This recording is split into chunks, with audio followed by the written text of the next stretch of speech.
Hi friends, I hope you are doing well.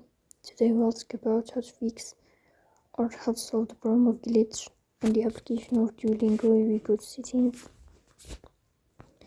Here we click on apps, default apps, app settings. Then we search about Duolingo app. Here we click on first stop and we click OK. Then we'll enter to the window of storage. Then we click on clear cache.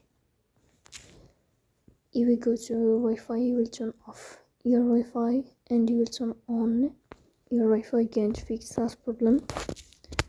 So that's all. Don't forget to support us by like and subscribe. See you next time in another video, and thank you for your watching and your attention.